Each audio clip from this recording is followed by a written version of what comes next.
So, welcome to All For United WFC.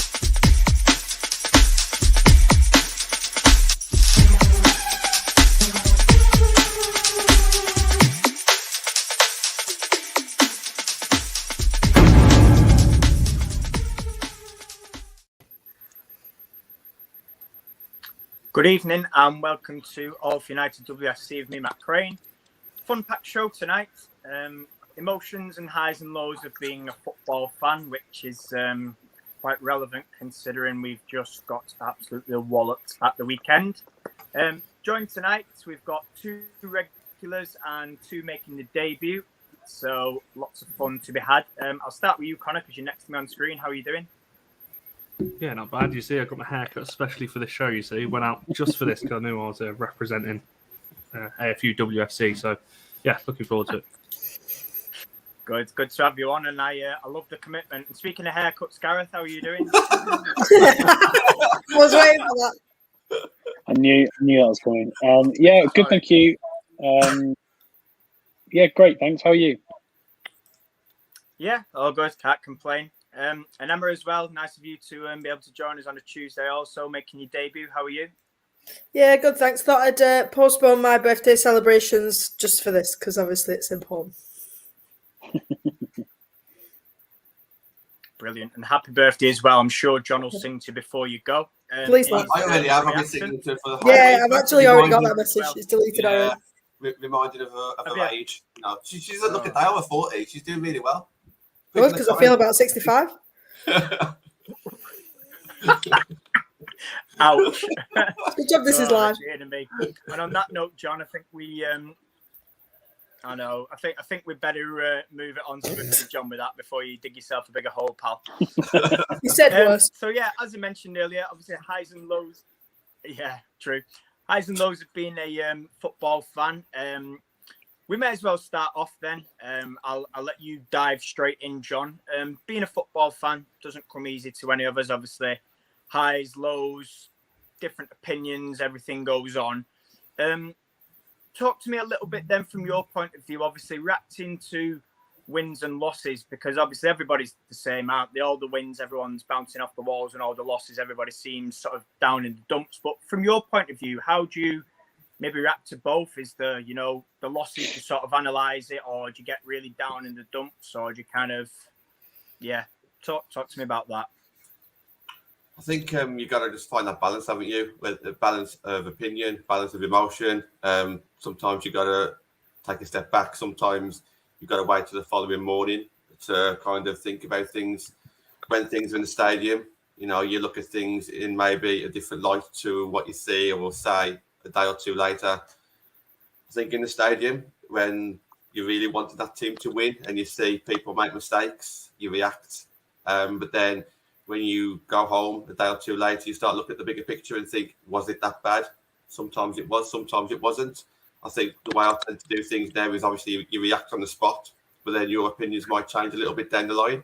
For me, I always try and take a step back and look at the bigger picture and break things over a few games or a few seasons potentially in some cases.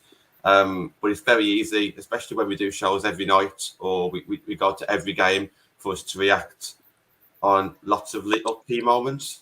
Well, I think what I need to do, and I think what a lot of fans need to do as well, is just sometimes take a step back and judge things over a space of a longer time.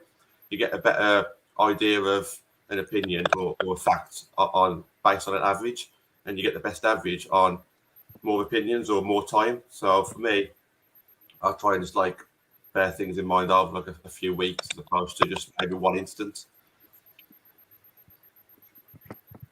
Yeah, absolutely. And obviously, prior to the show, Emma, you were talking about how difficult Sunday was. Sort of, are you similar to John then, or is it something where it can completely ruin your week until maybe the next game day, especially after a heavy loss as well? Well, it did this weekend because it's my birthday weekend, which wasn't nice.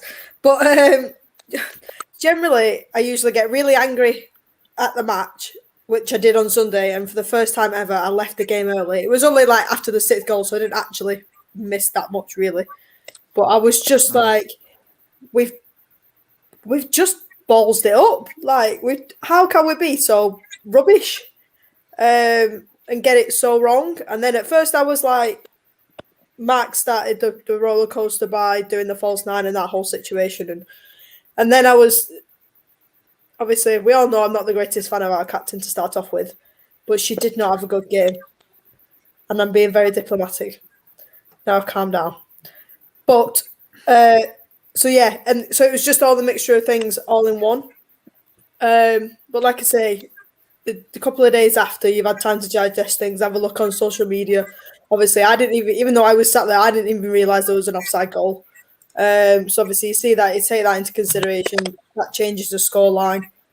But like we've said, that was said yesterday, like things like Ella feeding Russo will, when she gets back to full fitness and starts games, that will happen because they won't. Hopefully, touch wood, they won't play Tony in that false nine because Leslie will be starting.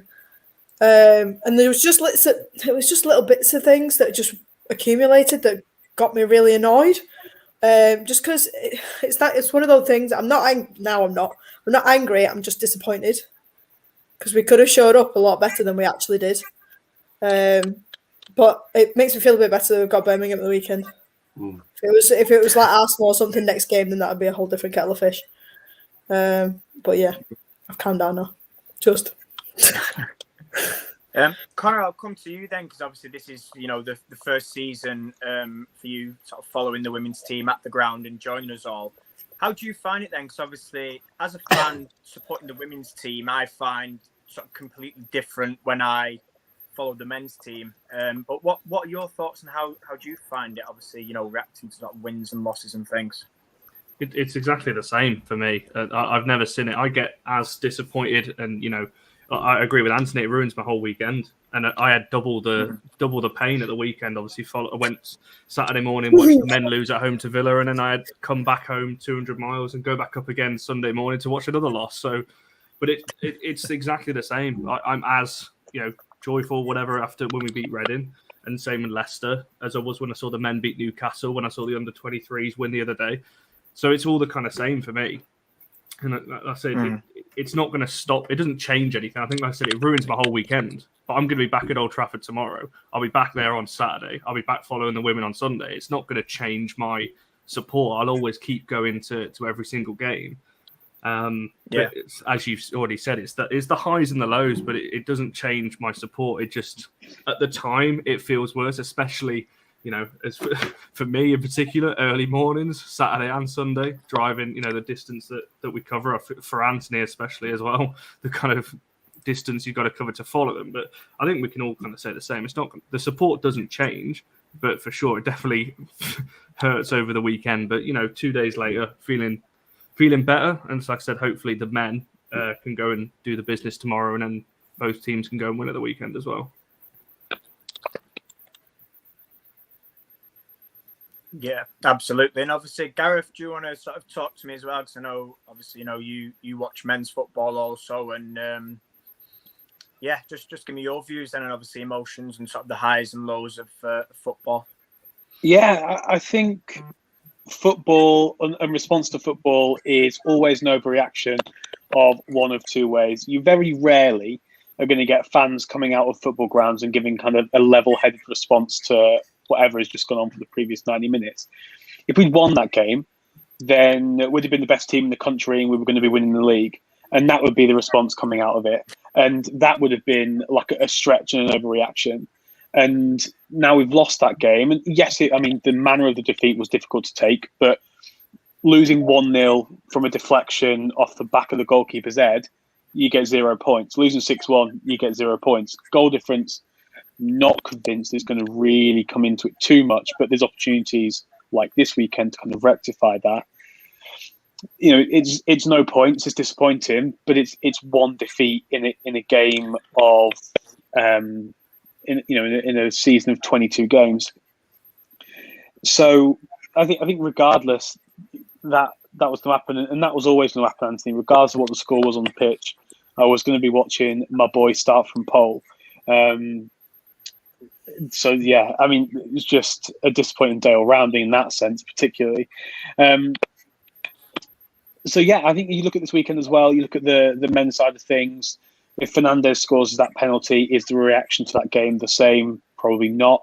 And people know that I watch Oldham quite a lot as well, and suddenly the anti owner rhetoric online, which largely I agree with, that wasn't as loud this weekend because we managed to put Rochdale back in their place. And yeah, I just think that just regardless of the game, people are going to overreact one way or another, and it's just about how you do that. And like John said, I think if you probably by the time you get in your car and fight your way through the traffic or whatever and get home, you probably think, actually, it has sort of put it down on the weekend. It did put it down on the weekend. It was a pretty miserable day. I put on Twitter that United lost, Leicester lost, Lando and McLaren absolutely bottled the Formula One. So it was an absolute miserable day sport-wise for me.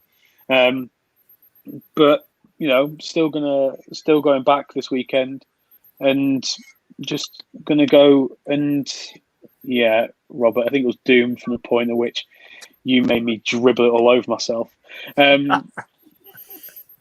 So yeah, like people said, we're still going to go back. We're still going to support the team, and we're not going anywhere. I think it just shows the passion more than anything. Yeah, leads me on nicely, because I've looked at a few comments and obviously listening to what you've all said, and I think something that somebody said to me, it was actually last season. It was nothing to do with Sunday, but they said, do we actually as fans get too emotionally involved to the point it becomes an issue? Like when it's far too much. Some say fans can get emotionally attached, but I'll start with yourself on that, Emma. Obviously you mentioned about leaving a little bit before, but do you think maybe fans get too emotional where there's maybe not a balance and it kind of after a loss it puts you on a downward spiral? Or did you say sometimes, but in the business side of it, we're stakeholders. We're paying money into that club to get a win. Obviously that can't happen every time, and that's a realistic thing. But when you're spending money and your time, more importantly, your time watching that game, and Sunday happens, like last season we lost 2-1. Fair enough, it's Chelsea, we'll deal with it. But Sunday was like Nat said yesterday, it was embarrassing, and that you take it personally because you're spending that time to watch a team make you embarrassed, and that's not obviously never going to be nice. So yeah, that's probably you can do, but again, it depends on the person. I'm very emotional to start off with, not because I'm female before anyone says. But yeah, it does spill over, but that's because I care, and like I say, I've always, like all of us, we've always been United fans, and so coming over to the women's team, and I've always been a fan of women's football. So I just want it to do well. And then when we show ourselves like that, I just get annoyed. Yeah, no, it's a fair point. I'm going to sort of bring Connor in on this then. Talking about like the manner of defeats. And you can sort of touch on the men's team as well if you want, Connor. We don't have to do it just on women. But as a fan in general, obviously, the manner in which the losses sort of come in, like Sunday, for example, it's I suppose it's harder, or it is for me anyway, when it's a poor performance and players, or certain players are an absolute shocker. But what are your thoughts on sort of the manner in which we lose? You can take, like Emma said, if it's Chelsea and they, are a better team and we've run them close, fine. But I think some were under par Sunday. But what are your thoughts in general? I think there's a couple of points on that. So firstly, yes, I said this to John just before our time that obviously I'm quite new to women's football anyway, but Chelsea were nothing impressive on Sunday. I said just before our time they were. Even Emma Hayes said that. Yeah, exactly. I heard her interview afterwards. She said that they were quite poor, and for a manager to win 6-1 and to come out and say we were poor, it doesn't sound right, does it? So, but the one thing I got was, and this was my issue with the men's team a few years ago under Mourinho, that you were watching the team. I saw some awful games at Old Trafford under Mourinho and Van. It was just losing at home to Palace instantly comes to mind, and Birmingham. Oh Christ! But thinking of those games, you always watch the team, and I never felt like they cared. The difference between that and let's say Sunday and the men's game on Saturday, actually, you can tell it. Actually, they are hurting. They don't mean. Hannah didn't mean to make that mistake. Maria didn't mean to get in the way and it to deflect into. I can't remember who scored that goal, the fifth one. They are mistakes. It was poor errors But like I said, you'd never feel like there was not a lack of trying. I felt like there was moments in the game where you think they were, at least they care. But I do agree with what some people said yesterday on the review, and also listening to people outside the ground on Sunday. There were some times where people were backing out of tackles that I can't remember who said it. I was watching the review that you guys did yesterday, earlier on today, and somebody was saying for Harder's goal, just take her down. I think it was you, Matt, actually. Just bring her down. Somebody get a yellow card and take that tactical foul. Yeah. So I think there was moments like that where you could say, but going back to your original question, I think that's the difference for me, that this team, I think, will bounce back because they do care. And I think that's the one thing I have noticed. The same with the men's team, whereas I don't know what the women's team were like a few years ago, but just from the men's team example, I never felt like that going to Old Trafford a few years ago. Mm-hmm. John, is there anything you want to add to that? I just think it's really awkward because obviously we know that, just touching on what Connor says, we know that the players care, we know that they don't want to let us down, we know that we got that that relationship there, but everyone's got different skill sets, haven't they? And I think what happened against Chelsea, we will have our own preferred starting 11, but whatever starting 11 went out on Sunday, the starting 11 that did go out just wasn't good enough at the end of the day. Now, obviously, you can point blame everywhere at that, but I just think that there's just so much to think about, whether you're a manager or a player or as a fan, and sometimes you just have to think, okay, you have to write this one off now. I don't think it was ever expected to lose to Chelsea, but it's the fact that because we lost 6-1, it's a very heavy defeat, and that's why it's kind of caused more of a stir. But for me now, it's Tuesday, coming into Wednesday, I'm going to be looking at Birmingham now. I wanted to look at Birmingham right away, but obviously it's not going to happen, is it? Come Sunday, you're still very bitter and upset about what's just happened. But there's got to be a point of the week where you start thinking, okay, well, if you win Birmingham, brilliant, that's another 3 points. City aren't doing very well, they've got injuries, that's a potential draw, if not more. So all of a sudden, in the first 5 games, you played your top two teams that only lost once, and that's the way I'm going to try and look at it. But it doesn't mean anything at the moment because it's still quite sore losing to Chelsea.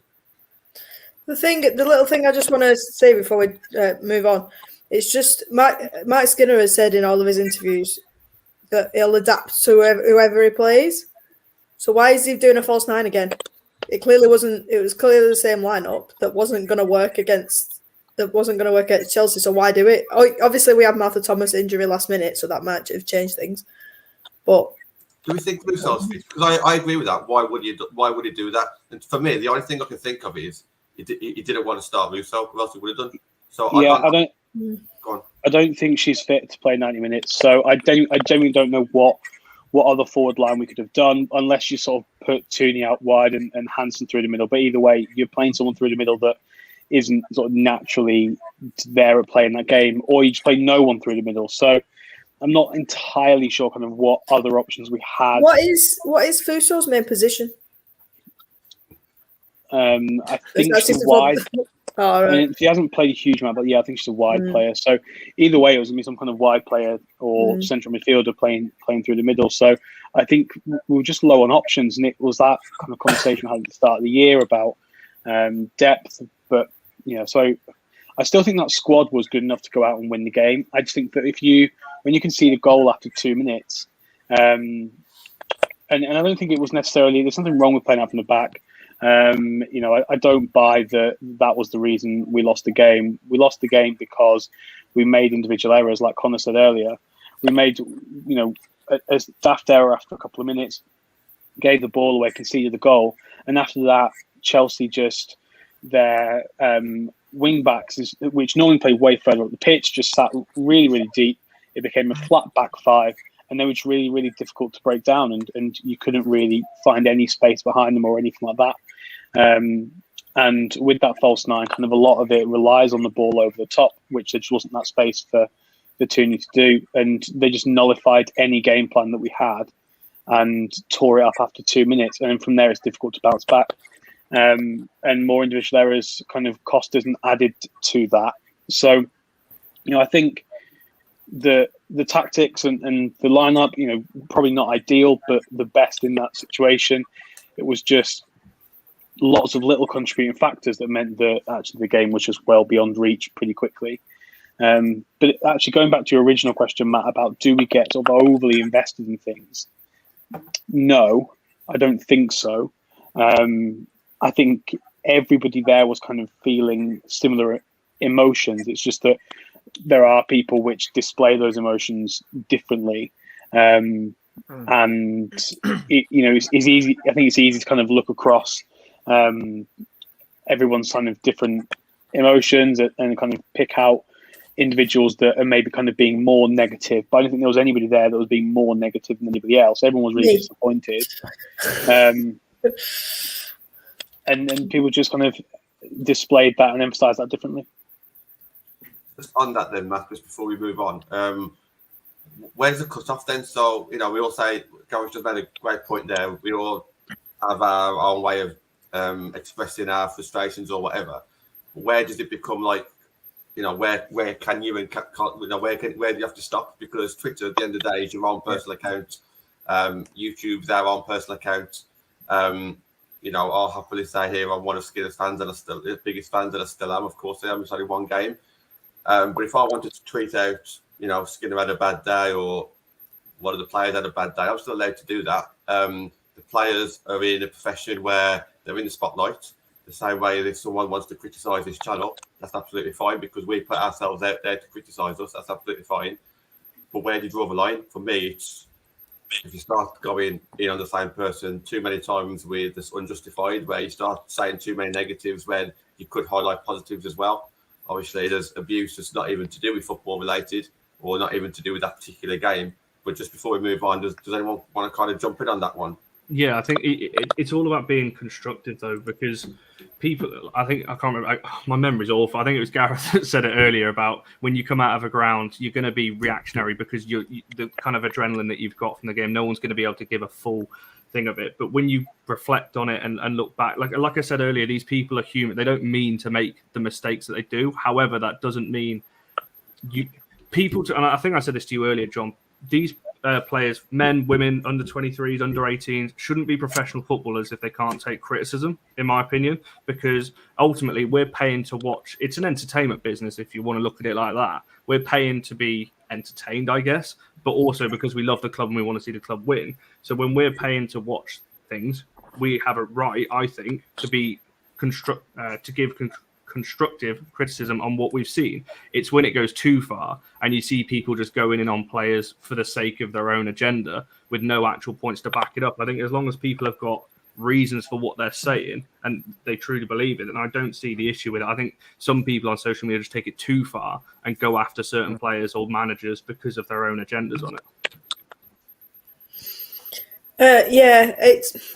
If anybody follows me on social media, especially after Sunday, I have had quite a few criticisms about our captain.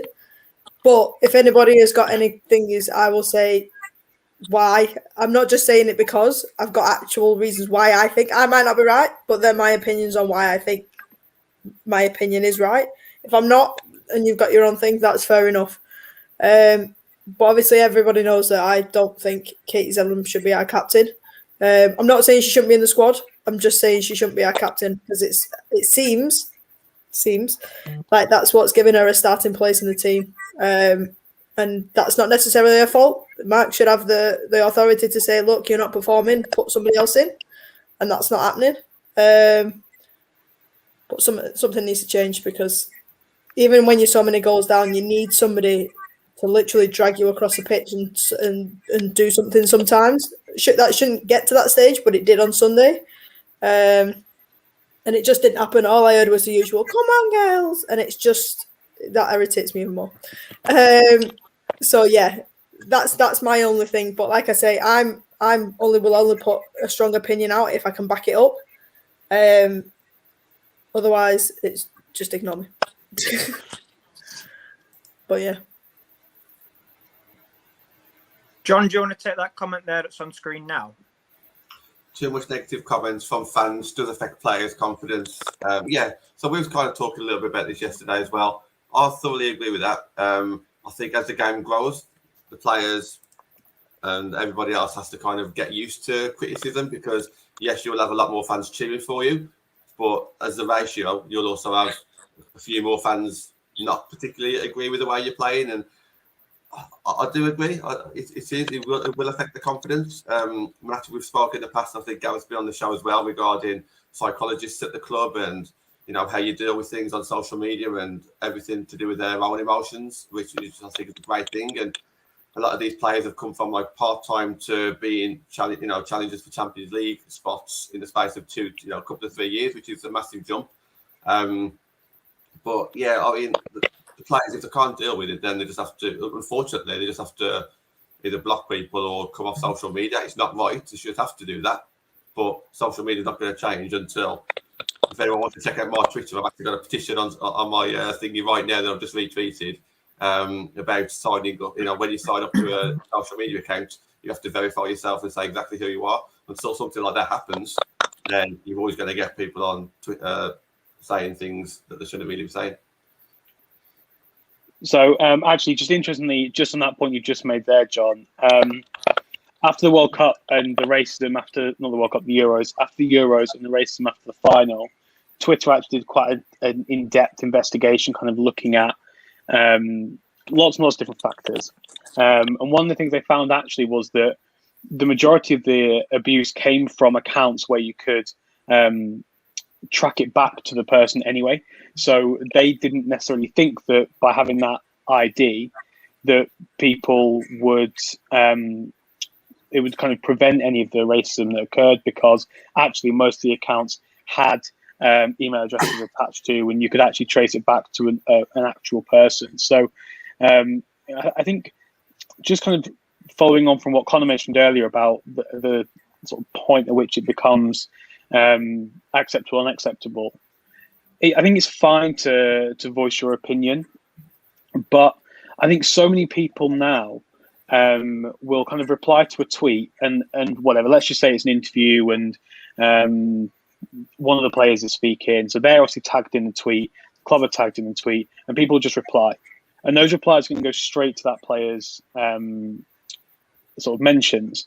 So I think the point at which it becomes unacceptable is if you're kind of leaving the tags on, and you're just kind of, and people are just kind of relentlessly tweeting negative comments at the players, or sort of tagging players in things, and it's kind of, if it's going to end up straight in their mentions, then I think at that point it's kind of a little bit too far. So I think people just kind of need to have the common sense and awareness to be constructive on your own personal accounts. Absolutely fine, but don't tag the players. Don't sort of just blindly reply to things and leave players tagged and stuff. I think that's probably where I'd draw the line. Yeah, I think just jumping quickly on the back of what's been said. So obviously, John, we had this discussion in the car journey on the way back. Everyone who's in, and before I start this, I'm not saying this is right. It's just what I can see happening. Everyone who's in that ground at the minute, 90% of people that go to women's football games are women's football fans first, like majority of them. The only way you're going to get more fans to go, let's just say Man United at the moment, because obviously we're on a United fan channel. The only way you're going to get LSV packed is if more fans from the men's side come across to watch the women's. Now, unfortunately, if that happens, you're going to get more criticism come across, because that is something that is, I mean, just go and look at Man United's latest tweet and look at the replies. It is. But the difference, obviously, with the women's game is, that, obviously, John, when we talk about this a lot, the players are going to see it because there's less interactions. The manager, Mark, will probably see it, and when you say stuff in the ground, they can hear you. Whereas if you say that at Old Trafford, when Fernandes missed that penalty, the amount of people around me swearing and screaming at him, he's not going to hear that. And if you tweet him afterwards, he's not going to see it.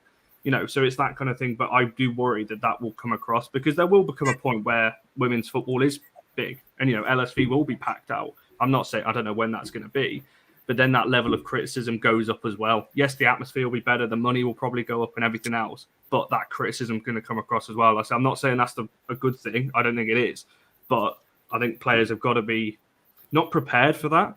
But I think that's something that is going to start creeping in. We're already seeing it now, after one game at the weekend. Yeah, I think they have some sort of not some psychologist or like media training now in terms of like handling the social media side of it. Like I say, when I've been saying stuff on social media about Katie Delham, I don't tag her in anything because she doesn't need to see it. It's just my opinion. If I was actually feeling that strongly about it, I probably would, but it's not for her to see. It's just my voice and my opinion. But yeah, hopefully, as we see with Sky Sports and everything like that, they do get help in terms of handling that coverage, because it's good that the women's game's growing. But like you say, if the men's team fans are coming across, that kind of environment will increase. So hopefully they can then handle it.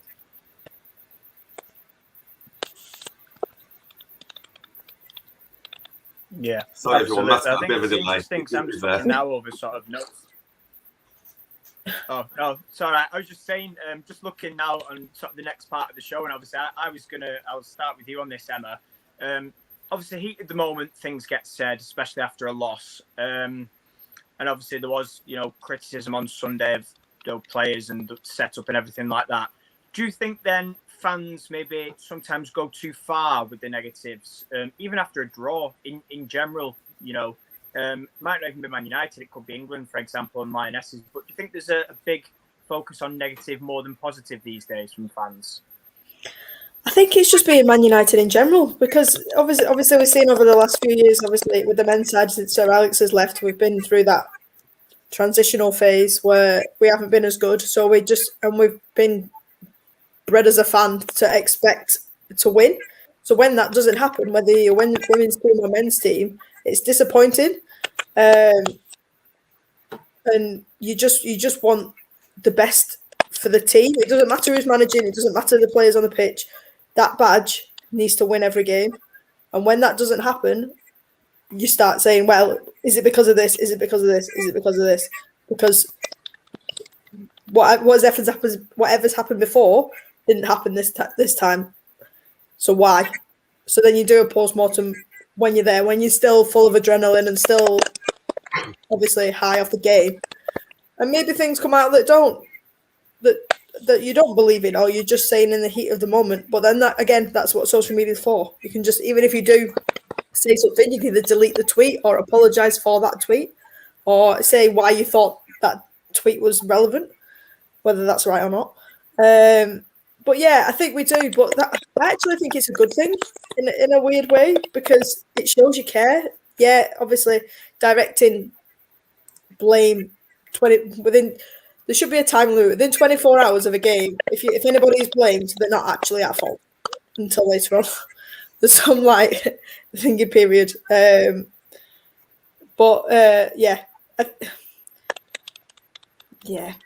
always going to get angry. It's United. We have to win, and when we don't, it's not good. Yeah, I think I agree to an extent. I think United has an added pressure, but I will say this is, and sorry to anyone who is in this environment, but this is solely driven by media and what YouTube and social media has become. Because you go back now, I'm not even that old to remember it, but you listen to people that were there in kind of 90s and early 2000s before social media and fan channels became a thing, and media outlets, I'm not going to name certain ones, that just spout negativity all the time because it gets a reaction, and that they know it gets a reaction.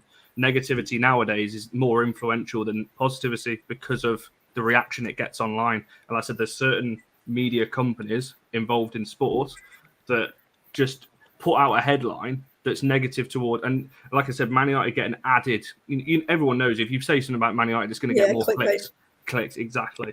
And especially with Ole Gunnar Solskjaer, we're seeing it at the minute. He's lost 3 games with not even 10 games into the season, and people are already calling for his head already, 10 games into a new season. People might have an opinion, and that's fair enough. But my point being is that this is so media driven, and it's so, I hate to say it, fan channel driven. There are good fan channels, this being one of them, just playing this one at the moment, and there are other good fan channels around that are constructive, because at the end of the day, like I said, we're all disappointed of the weekend. I did the review for the Villa game, and obviously talking about the Chelsea one as well. We're disappointed, but like I said earlier, there's a line, and I feel like media and some people on social media thrive on that negativity. Some fans can't wait for us to lose, especially in the men's game. They love it when we lose because they're like, oh, right, I'm right. I can tweet about Ollie now. And it's just because they know that'll get a reaction out of people like me that will go, what are you doing? And then I'm feeding what they want. So, yeah, I just think Man United have an added pressure on it. Yeah, I think that's exactly right. I think we're in an environment now on sort of every form of social media, whether that's mainly Twitter and YouTube, but the negative comments are the ones that are going to get the most likes, the most retweets, the most interactions. And the reason for that is obviously people that disagree and actually have a level-headed response are probably going to respond to it and kind of be like, what are you talking about? And then all of the people that, are kind of being equally as quick to react and are going to sort of like, retweet and agree. So whereas a kind of pretty well level-headed, reasoned response is going to mean that no one's really going to respond to it because there's nothing there that either people sort of instantly disagree with or wholeheartedly agree with. Unless you make some kind of really one-sided partisan comment, no one's really going to jump on it. And I think actually what Stu has said there was what I was going to move on to. I think it's so easy to look at the badge and the club and it being Man United, but also forget that the team is 4 years old now. And yeah, I think there's, a lot of expectation where, we look at, if we say Spurs as another example that came up at the same time as us, the expectations for the two clubs are completely different. And I think that, there's a lot there as well where, we have a better squad than Spurs and we have a squad that should be achieving more than Spurs. But I think if you write down 1 to 11 and you look at the squads, the top 3 are still the top 3. And so losing against Chelsea isn't necessarily an unexpected result. But yeah, like I said, that it's those extremely negative comments after a defeat. And, some people, probably not in the women's game as much, but definitely on the men's side and definitely, particularly with Oldham at the moment, if Oldham do anything bad, then it's great because it's another stick to beat the owner with. The other week there was people dressed as clowns carrying a coffin down Cheapfoot Lane. So, I just think that negativity is always going to be the loudest because that's what gets the most reaction. Emma? I just want to say quick. I think with I keep going back to Sunday. I think with Sundays because, like I said, last season it was so close between us, and the fact that disparity there was such a big scoreline. I think it was just like the fire of like how has it gone rubbish so quickly, and I think that's what my frustration was anyway. But again, like we say, we've got a new manager, we've not got a new team, but we've got new starters. Well, we should have. So I think it was more. Yeah, it was more that. But like you say about the social media, I am very, unfortunately, with social media, a very reactive person, and I will say that is a flaw of mine. But then I will be one of those people that will see something and be like, "Oh yeah," and then I'll think, and then like obviously today I'm like, actually, maybe not. And that's not necessarily a good thing, but that's how I operate on social media after a game, which should be something I'll look at, which I will do.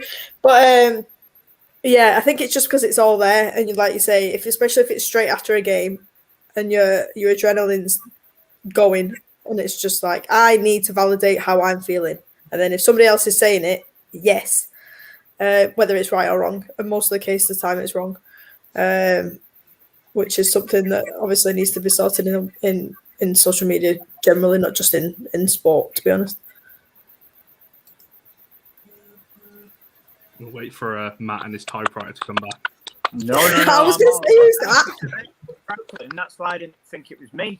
But anyway, so it links in well because social media was something I wanted to touch on as well because obviously it plays a big part now in the modern day fan. And I'll sort of bring you in on this, John. And it sort of links into what Connor was saying before. He was talking about social media. And something I read today from Roger Federer, he was saying, he'd hate to be a player now. And I think he referred to Naomi Osaka. And he was saying he'd hate to be a player now at the start of his career with the state of social media. And I suppose as fans, like we've all touched on, everybody's got it. Everybody has access to it. We talked about the tagging players. But at the end of the day, everybody's entitled to an opinion, and whether you agree with it or you disagree with it, people are going to make comments now with social media. But how do you sort of either see it playing a role as a fan, or how do you think it maybe affects players if they're reading it? I mean, again, that's their personal choice, isn't it? They don't have to read it. But do you just want to talk to me on sort of social media in the modern day sort of fanning the game? I think for people like us who are on like football Twitter, who tends to only have like football conversations, I would deal with that completely different to if I just have my family members on there talking about like how I'm doing in day-to-day life. So because I've got this like football Twitter with, I follow like thousands of people, I'm always going to see things that I could quite easily react to, but you can't, because the way I see it is very much like, it's almost like a pantomime. People put things on there that they don't necessarily mean, or they put things on there that do mean that I disagree with. There's so many comments on there and tweets out there that you could quite easily, trigger, one of you guys could quite easily trigger me off right now, in the comments, because we've all got our opinions, and it's quite easy to do that. But sometimes you just have to like just let it go. And I think players need to do the same. Don't sing. What's that, sorry, Eva? Don't start singing. No. I think you just have to let it go. So I think players, it's not too bad. You scroll, it's okay. You scroll on people's tweets, that's fine. But then it's on your own back. If you see something that you don't like, then unfortunately, you're just gonna have to deal with that the best way you can. Now, I just block people, so it's really, I don't really get to see much of a concept these days, because all the Ollie outers, all the Martial haters or whoever, I probably blocked them. So all the sexists out there, I blocked them all. So I probably don't see much of that anymore. But my life is a lot more happier now on Twitter, because I don't get to see that negativity. And if I do, I just block them. And I think maybe players can do the same. If they see an account out there that says 2 or 3 nasty things, maybe not the one thing, but 2 or 3, just block it, because they still want to be on Twitter. That's absolutely fine. You stay on Twitter if you want to be on Twitter or wherever. But there's a block button there for a reason, and that's use it. That's what I would do. That's what I do. Yeah, I think there's a difference in there between, but to me there's a very fine line between opinions and agendas, because we had this discussion on the men's thing the other day that for some reason, like, there's large sections of a fan base out there where you've got to be one or the other. Like, you've got to be Ollie in or Ollie out. This is just for the men's side. Obviously, I'm not saying this is necessarily with the women's at the moment, but you've got to be in or out. You've got to be Martial or Rashford. Like, can you imagine going back to like, Bobby Charlton and Dennis Law, like, Dennis Law accounts going after Bobby Charlton accounts on Twitter? You wouldn't see it, would you? Like, it's absolutely crazy that social media, you've got to be one or the other. And I'm all for people having an opinion, and I actually really like that on Twitter. If I put something out there and someone goes, actually, I disagree with that because of this, and they can explain it, I actually want that, because we can have a bit of a debate on our opinions. It's when people have got agendas and people can do no wrong. You can say a fact back to them, and they'll go, no, that's wrong. No, it isn't, is it? It's fact. You can't just be blinded by your own agendas. And I think that there's such a fine line between the two. And I think that's the problem with social media, especially with tweeting people, 150 characters or whatever it is. People can take what you're saying out of context sometimes. So you might say so-and-so had a bad game on Sunday or whatever, and people go, oh, you've got an agenda against her. No, I haven't. I still think she's a brilliant player. I'm just saying that in that particular game, she wasn't very, she wasn't. That happened to me. When was it? Was it the start of last season or this season? And I just randomly, nonchalantly put something out that I was like, oh, Jackie never really posts anything about United on a social media. Wow. I'm not doing that again. And then something like about she wasn't re-signing because she never really posted something on social media. Not doing that again. I'm not doing that again. The amount of hate I got, and I was like, I'm a Jackie fan. Like, don't hate. Like, calm down. I was just saying, she's been a bit quiet. So, and like I've been saying about Katie and stuff, I'm not anti Katie. I just wanted to prove me wrong, but she's not doing it in a minute. So yeah, we'll just carry on. No, it's interesting on that actually, because that's something I didn't even say anything bad yesterday. I was just saying that I was disappointed with the tactics and the approach he took Sunday. And I think somebody said, "Oh, well, you want the manager out?" And I'm like, "No, just because I'm not happy with the way we played does not mean that for one instance I want the manager out." I was sat there banging the drum from day one, similar to you, John. And there was very few others. Gareth was one of them as well. He's given me that look as if to say, "Put my name in there." I think it was me as well. I think I've always been. Yeah, you see, there wasn't many of us, and I just think one sort of, it wasn't even a criticism. It was just we shouldn't have played the false nine. We should have changed midfield, and that was it. But that's that's a valid point. That's not me saying I want the manager out. So it is very interesting the way sort of social media tends to go. last 15 then. So I'm going to flip this around now, and I'll start with you, Connor, actually, because I think this is a good place to start. The benefits of social media in terms of a fan, in terms of, meeting new people, and we can link in again, because we've been talking about emotions, just like the positives, obviously, of coming to games and, even having chats like this on podcasts. What does that bring to you personally? I mean, that's a brilliant question, actually. And I know, again, me and John have spoke about this a lot. I speak a lot on the men's channel as well about this. Like, me mentally, the way I was at the start of the year, in the awful place that I were, and then obviously meeting guys from All for United, the men's account first, and obviously then coming onto this channel. I know I had a dig at fan channels earlier, but I do think they've got a good role in, and it's why I get annoyed when you get certain channels that spout negativity for the sake of it, because I think they can have a place in bringing communities together, exactly like we've got now. Like the fact that I can go to the first game against Reading, the women's game against Reading, didn't know anybody really. I'd only met John and Benny once before that. Went up there, brought a season ticket straight away, and you stood amongst friends. Then I went to Leicester away, was there at Chelsea, and I'll be at Birmingham on Sunday. That bringing And people Stourbridge. together. And Stourbridge on Sunday. Oh, yes, and Stourbridge. Yeah. So I Same think thing. It's all same place. Exactly. I think that's the brilliance of it. I've met so many, I will call them friends now, through Twitter and through the All for United community as well, that I can go to games with. I go with Benny to the under-23s. We go up, watch the women play. When I go to Old Trafford now, it used to be me and my mate would just go up. We go to the game, come back. Now there's like 7, 8, 9, 10 of us sometimes. We'll go for a drink beforehand, go afterwards. So there's a big kind of community of us. And I said there's nothing better than standing in a football stadium with your friends and celebrating a goal. I think there's nothing beats that. I mean, other people have got their own passions in life. That to me is just, I celebrate every goal like it's the last goal you'll ever score. When you were talking earlier about, It is if you're a United fan. Oh yeah, who was it saying before? Are we too emotionally attacked? I definitely am. If United win the league, I will be emotional. I'm telling you now. Because that's just that's what I am. Like, everything is United. So yeah, I think social media's got a positive role to play. It's why I get so annoyed when I see so much negativity, because it can have good places in society. John, do you want to take the wheel on that as well and add your thoughts?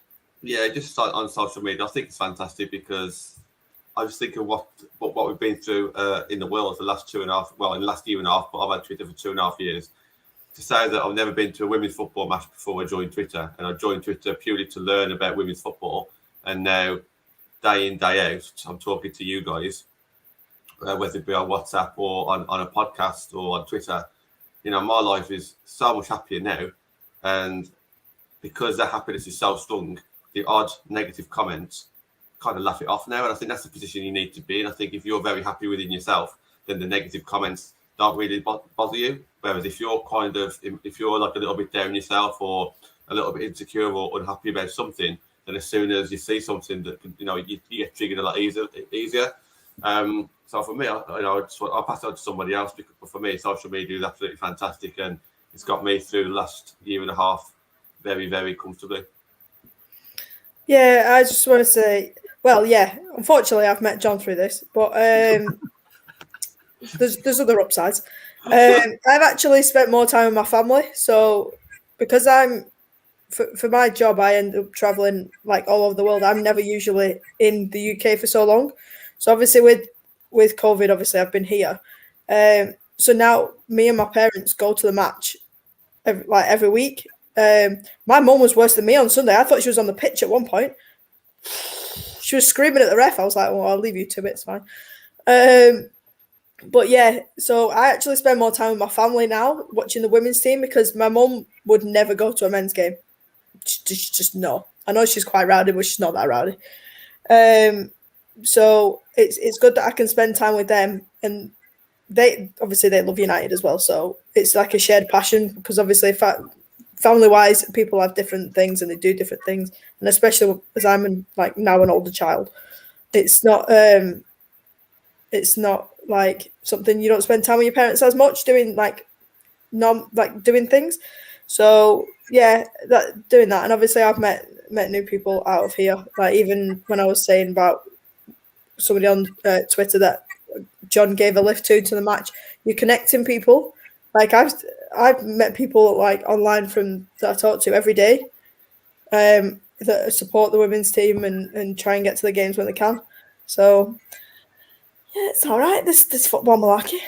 Can I just comment on that one on screen? Just on that one. So, Conor, you can talk about maybe the AFU side, but the AFU WFC side, I've said it before a little bit, but we do this, I believe, for the right reasons, because we started this when it was just one show a week, wanting to talk about women's football because there was no other channel out there that would provide content on a regular basis. So me and Nat, thanks to Ben Pierce, who owns Orphan United Brands, allowed us to do that. Some fan channels out there want to make money. They want to be TV presenters. They want to just have a bit of fame, stars or whatever, loads of followers, all this kind of stuff. We don't do that on here. Not that I'm aware of anyway. We just we're mates who can't wait to go to the game again, to see each other, to give each other banter. And then we come home on the night, we talk about it. The next day, we talk about it. And day in, day out, we talk about it. So I believe that this fan channel, as Conor said earlier, this is completely different to a lot of the fan channels out there, because we just talk about our players. We do care about our players, even though we might critique them a little bit harsh when they lose. But that's okay, because they've lost. It's not a bad thing. Save me a fortune in therapy. It does though. I mean, there's people that voice notes me right now. I can guarantee I'll get a voice note in the next 2 days saying that I'm really glad I watched your show because it's got me through a tough time.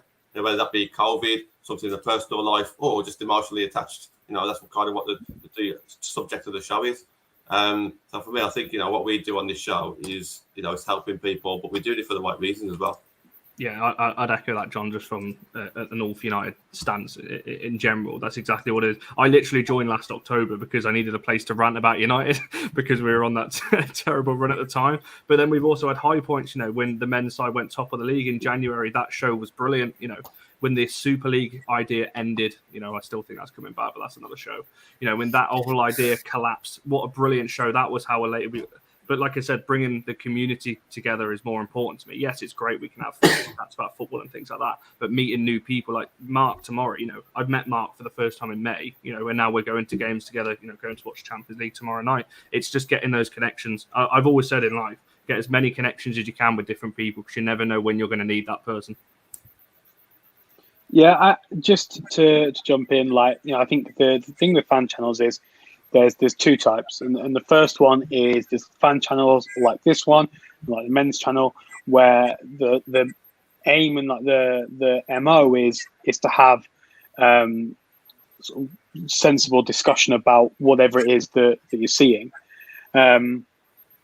Whereas there are others where the MO is just to get as many views and as many clicks as possible, and to do that, you're going to kind of construct these rants and things that you'll put out. And, yeah, kind of like turning football discussion into some kind of constructed reality TV. So yeah, it's all a bit mad.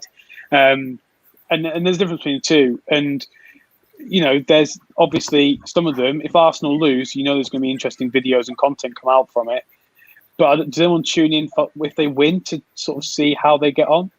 I don't know. So yeah, there's different horses, different courses, I guess. But I much prefer those where you're going to kind of discuss the game and do a little bit of critique and analysis and pick out the positives. But to talk about social media, I think it's great. When I first started going to watch the women in the first season, I did it because it was United and it was cheap and I could go for 30 quid. And I'd been watching women's football on and off for a bit, so I was already interested anyway.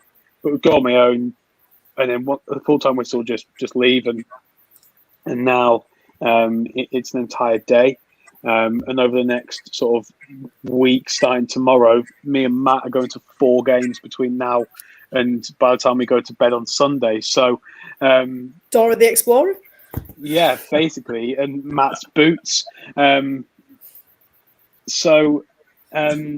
Yeah, I just think that it has that potential as a really great networking tool. And I've been on Twitter since 2009. It's nearly my 12th anniversary on that silly little bird app.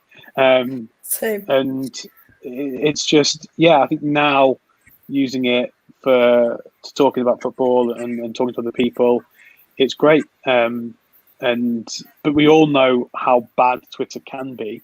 So it is really great to be able to use it for something positive and be able to connect with other people and share opinions. And, you're never really going to get a nuanced discussion on Twitter, partly because of the fact it's Twitter and partly because of the fact of the limited characters, because nobody can possibly wait for you to send a follow-up. So if you don't get it in 240 characters, people are going to reply anyway. So, maybe not a place for nuanced discussion, but kind of interacting and kind of stuff like that, it's fantastic. And I think in women's football as well, it's still, it's getting bigger, but it's still relatively small in the sense that you're going to know who sort of the bigger Chelsea fans are, for example. You're going to know who the big United fans are. Like fans of all the clubs are going to know who Nat is and will follow Nat. And I think it's Chloe from Chelsea. People know Chloe from Chelsea and those kinds of things as well. So,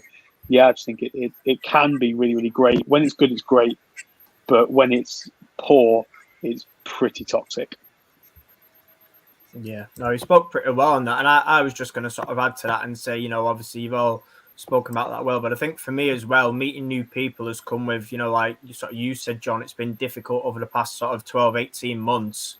And I think just getting back to games, and this is the reason for me, and obviously I can't speak for Gareth, but the reason for me is wanting to go to as many games as I can, because I've had 18 months with nothing there, and it's great just to even to chat to fans of other clubs. We're going tomorrow and obviously going Saturday. I've met Villa fans from that, and going Sunday, and we've met fans from there as well, and it's good for me mentally, because I think obviously I teach, so as you can imagine, Monday to Friday in a school is pretty chaotic. So I think, having something to look forward to of a weekend or an evening, for me mentally, it's great, because it's like, great, it's game day. And, it's that social thing as well, the social interaction at the ground and meeting everybody. And, like people have said on here, we kind of all met through this. Nobody's known each other for years. We've all kind of met through social media and Twitter.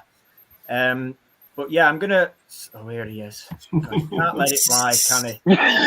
Absolutely loves it. This was the guy that was doing all sorts on Sunday. God knows what. But I can't wait for tomorrow. Have you seen everything that's been happening with City? They're not going to have a team. Can't wait. I don't know why I still pay my landlord any money, because I live rent free in that guy's head. Hey. Oh, dear me. I think he just lives rent free and just everywhere. Doesn't he? He loves it, literally anything. And you mentioned Leicester, and he's just there. Shocking. This is the guy that won't come on a podcast. I'm not going on a video.